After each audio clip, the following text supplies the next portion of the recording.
If you ask a nutritionist what the biggest evil in our diet is, most of them will say sugar. Many of us know how hard it is to quit sugar, how addictive it is, and how hard it is to give it up once and for all. But there is a way out, of course.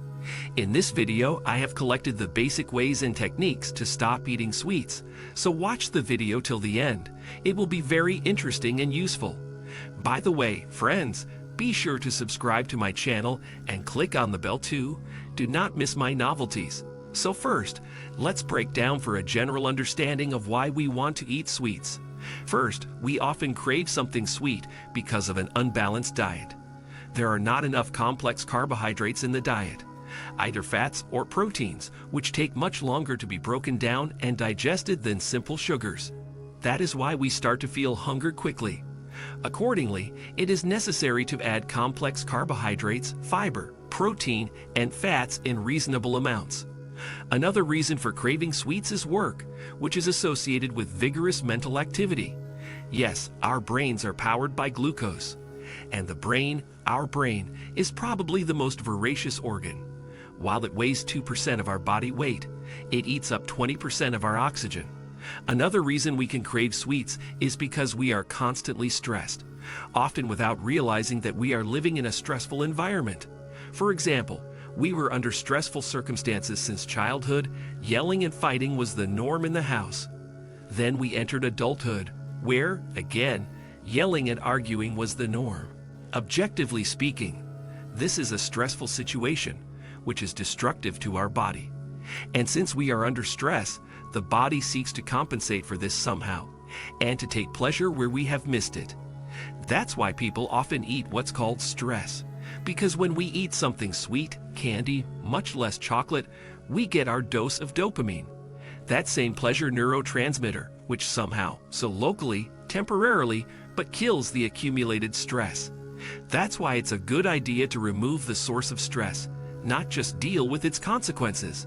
The main thing to do now is to give up the sweets and the practical advice to follow.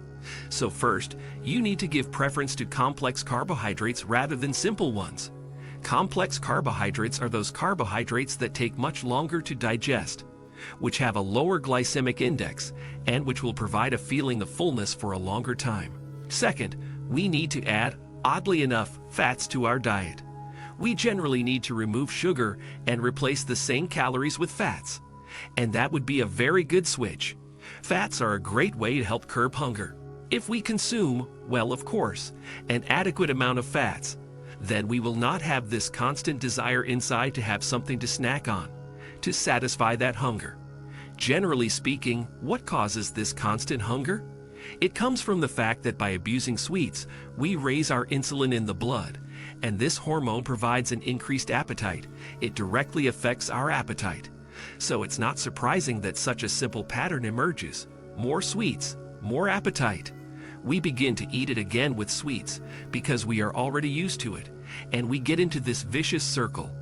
Therefore, it is necessary to understand that the love of the sweet is really a vicious circle, which reinforces itself and which must simply be broken.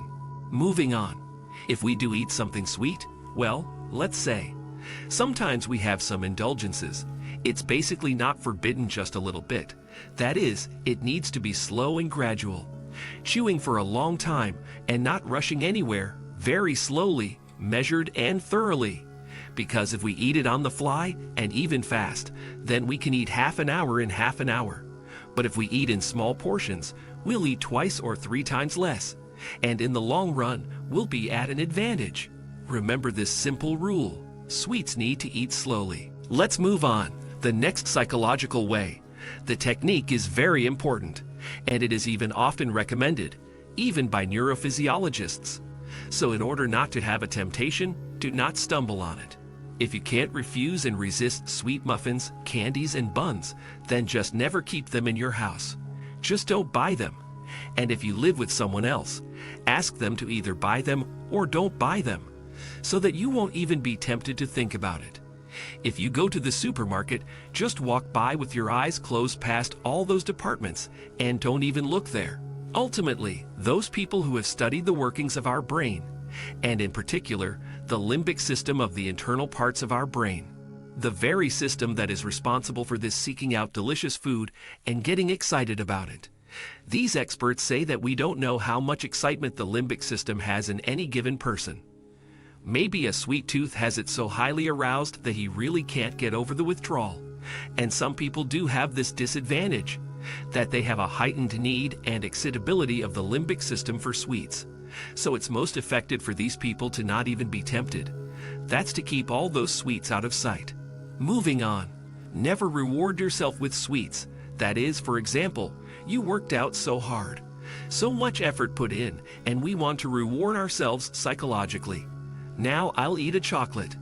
Either you worked very well, or you worked all night long on some important report, or you were preparing for a session. And now I'll reward myself by eating candy.